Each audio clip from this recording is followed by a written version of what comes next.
You know the story, right? About 14 billion years ago, everything we see, everything we are, just burst into existence from this tiny, hot, dense point.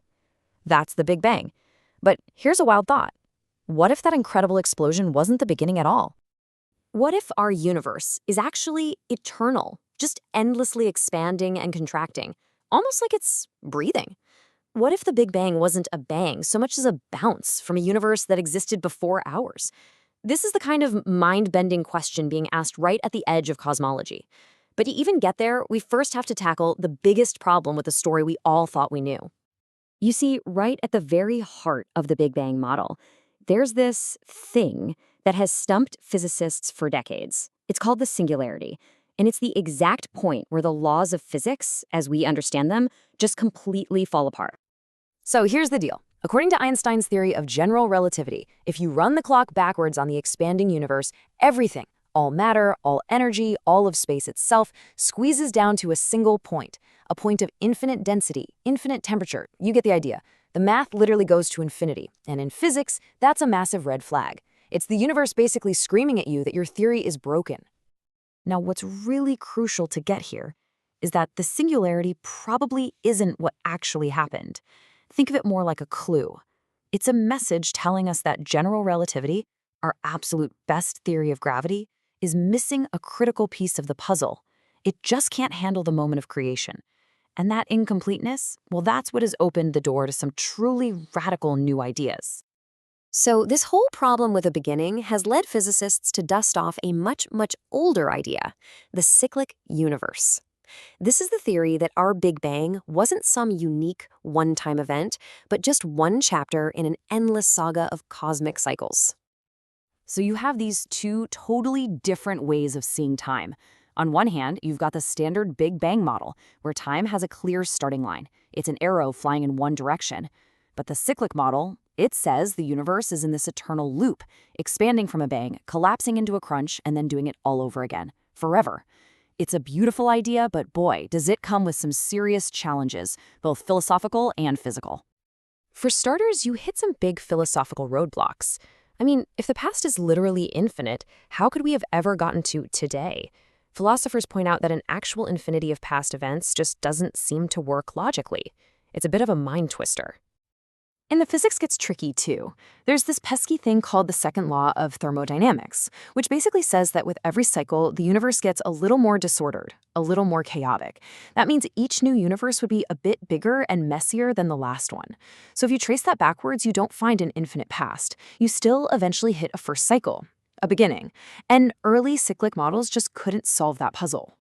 Okay, so if an infinite past is a problem, what else is there? Well, this is where Stephen Hawking and James Hartle came up with an idea that was just jaw-dropping. They basically proposed that maybe, just maybe, asking what came before the Big Bang is the wrong question entirely. Their idea is that space-time is finite, but it has no edge, no boundary. The best way to think about it is to imagine the surface of the Earth. It has a finite area, right? But you can travel around it forever, and you will never hit a wall or fall off an edge. There's no start to the surface of the globe. In their view, asking what came before the Big Bang is like standing at the North Pole and asking which way is north. The question itself just doesn't make sense. This is where modern physics really starts to offer a path forward. To truly understand what might have happened at that first instant, to replace that placeholder singularity with some actual physics, we have to go to a scale where our everyday ideas of space and time completely dissolve. We need a theory of quantum gravity. So theories like loop quantum gravity suggest something amazing. They say that space isn't a smooth, continuous sheet. Instead, it's granular, it's pixelated, made of these fundamental, indivisible chunks, sort of like atoms of space.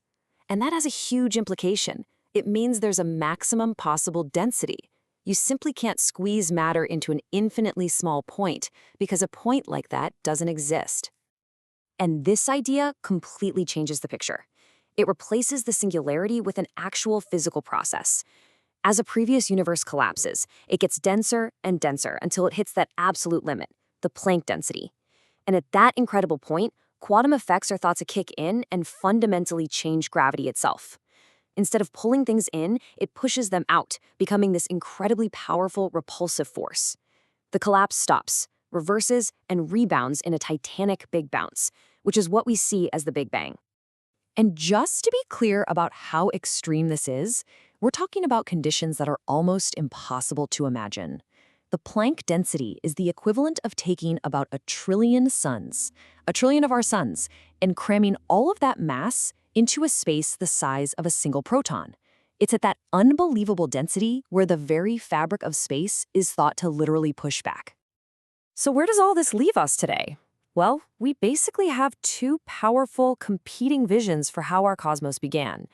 The single, definitive beginning of the Big Bang, or the endless, eternal cycle of the Big Bounce. Let's just break it down. The Big Bang gives us a definite beginning from a singularity, that moment where our physics just throws its hands up. The Big Bounce, on the other hand, offers an eternal cycle, and it avoids that whole singularity problem by bringing in new physics, quantum gravity, when things get super dense. And their futures look different too. One might just expand forever, while the other is destined to one day collapse and bounce all over again. Now, for the longest time, this was all just a cool debate for theorists, but that's starting to change. Physicists are now developing models that show a big bounce could have left a unique fingerprint, like specific patterns or ripples on the cosmic microwave background. That's the oldest light in the universe, the afterglow from our own cosmic birth. And with new telescopes coming online, we might actually be able to look for those signatures, moving this whole idea from abstract math into real, testable science. And so that leaves us with one final profound question to chew on. If our universe isn't a one-off event, but just the latest moment in an eternal cosmic cycle, what does that change about our own brief existence, about our place in a cosmos that might have had no beginning and may have no end?